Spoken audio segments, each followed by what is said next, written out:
everyone, as I promised, I'm back with Jingle Shah.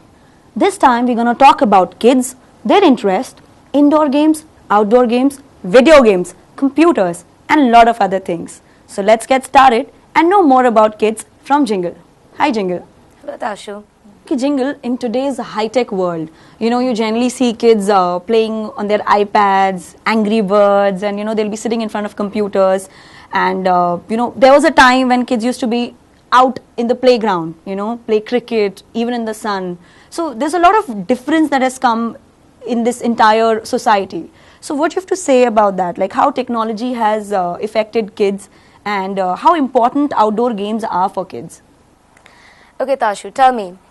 You use BBM, Yes. WhatsApp, Yes. Facebook, Yes. Twitter, iPad, you name it, we all are, like they are part and parcels of our life. Correct. Right? We cannot do away with them. The way our work, life, the technology, everything is so now intertwined with our lifestyles that to do away with them or say that they hamper our lifestyles, which is very wrong. Correct.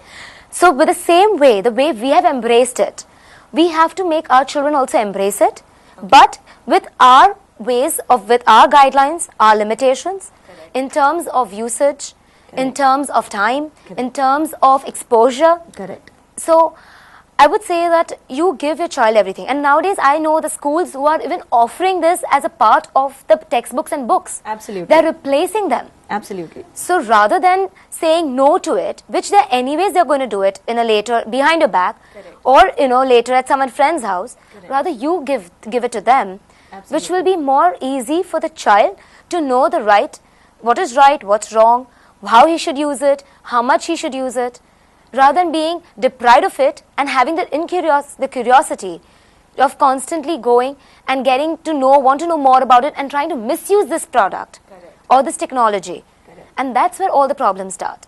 Exactly. So rather the parents talk it out about this, understand between them how they want to expose the child, Correct. how they want to introduce this gadgets to the child, Correct. and then decide upon that the limitations, and then you can that way impose this on the child, and he will also enjoy the technology as well as be aware of it and not harm himself. Exactly.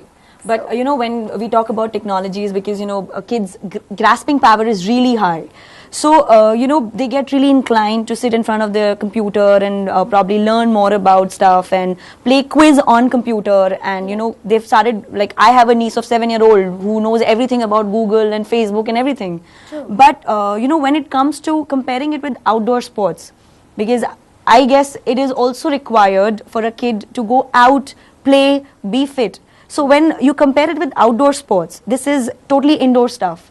So how does a parent plan a graph where the kid strikes a perfect balance between being a sporty person, so that he or she is just not sitting on the couch and busy with this technology, Correct. and that person should also step out, play out, and then again come back and get educated with technology. So how should we strike a balance between that? Okay, well, see how I see it is, as parents themselves are also on the computer most of the time, Most even of the after time. work, because it's a considering they have to finish, there's some loads, emails, etc.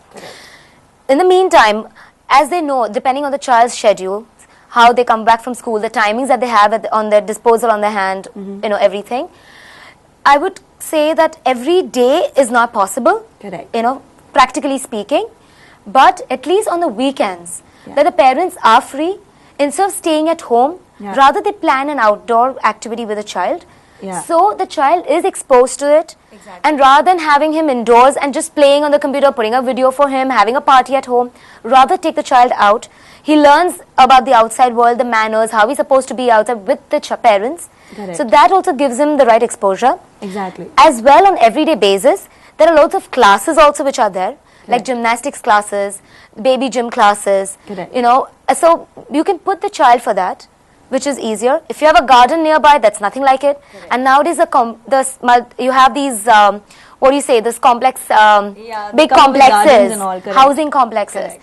They all are having child-friendly activities and gardens and swimming pools and gyms. Correct. So making it a point of sending your child every day with that's easiest. Correct. But if you do not have such facilities nearby, then rather on the weekends, the parents have to remove time and take your child out. Correct. Okay, on this note, I need to ask this question because I've come across a couple of parents who actually have, a very contradictory answer on this particular topic. The thing is, see, if you put your child to, say, after school, he comes back and you put a kid to a swimming class, a drawing class, a dance class, and then of course you have late night tuitions, and then coming back, watching TV and sleeping. And you also find couples who will not believe in putting kids in so many classes. Probably only at the time of summer camp you can do it. So what do you think, according to you, would be a correct move for a parent? Putting kids in so many classes, they learn, of course. The positive part is that they learn so much. But are they not losing their childhood time in learning so many things at that tender age? I agree, there are a lot of classes available now. There's a lot of things, which is because there's a lot of collaborations, a lot of franchisees coming down. So with that, since you have so many activities at your disposal, choosing the correct thing is also very important. Proximity to your place is very important. Correct.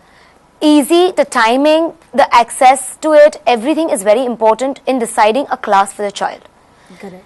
Understandable that you may hear about a class in some distant suburb or in some South Bombay, but it does not mean the child has to attend it.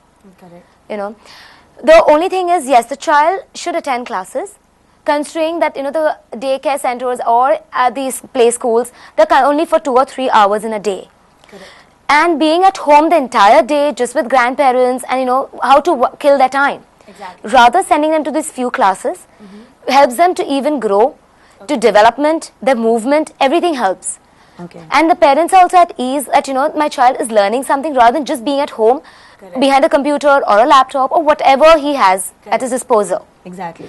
But at the same time, pushing your child for a class every hour is not the right thing. Correct. He should have his time, breathing time, what you'd say, Exactly. in between, for his power naps, for his right time for his food. All these things shouldn't overlook or should not be ignored in comparison to get the child to the right class. Exactly. So, all right, I think that's very well explained, and I guess a lot of people who had these doubts, they might be totally clear with all these doubts now. so, yes. And one last question I need to ask you, at the growing age, there are times when the kids become friends with other kids, and they generally do not prefer talking to their parents or grandparents because they want to just run out every single second they get. They want to go out and play with their friends. So how does a parent or a grandparent break that ice between, or break that gap between a kid and themselves? right. It's not necessary every parent or grandparent or anybody has the perfect relation with the child right from the beginning. Correct. Sometimes there's this communication gaps that come in. Which Sometimes, is very, very genuine, like it Yes. generally comes. Exactly. Sometimes there's these growth leaps that the children have suddenly. Sudden level of maturity that the child really reaches very fast. Correct. Which is not in the comprehension of the parents, or they do not realize sometimes the needs, the wants of the child. Correct. So I would suggest the parents monitor the child quietly, observe the child in front of them when they are there. It's not necessary they have to be completely and actively involved with the child whenever they are around him. Correct. Observing a child is also very important. Makes you learn a lot of his habits, his style, the way he's coming along, the way he he's, likes, yes, what his he likes, dislikes. dislikes, everything comes along with that. And observation helps a lot. Rather, I would like to say that they observe them. Then they can pick up a lot of things from that and then start a conversation with the child. Exactly. Space as we need, the child also needs.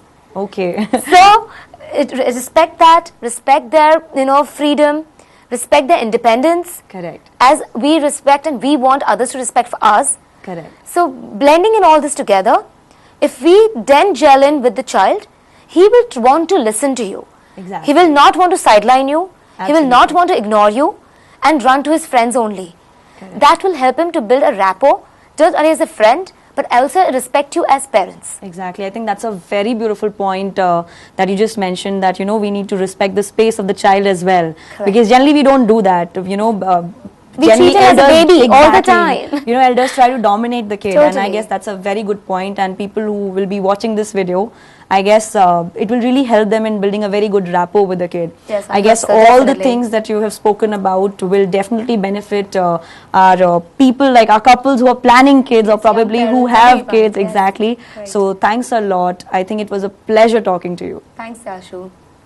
That's all from today's video. Signing off. Bye-bye from my side. And let's have the last few words from our talented Jingle Shah. Jingle. Thank you, Tashu. And I would like to say thank you to Kidzoba for providing this nice interactive sessions for parents out there, for grandparents, for everyone who is involved in the growth of the child. Thank you for coming here. Thank you. Bye-bye. Bye-bye. See you.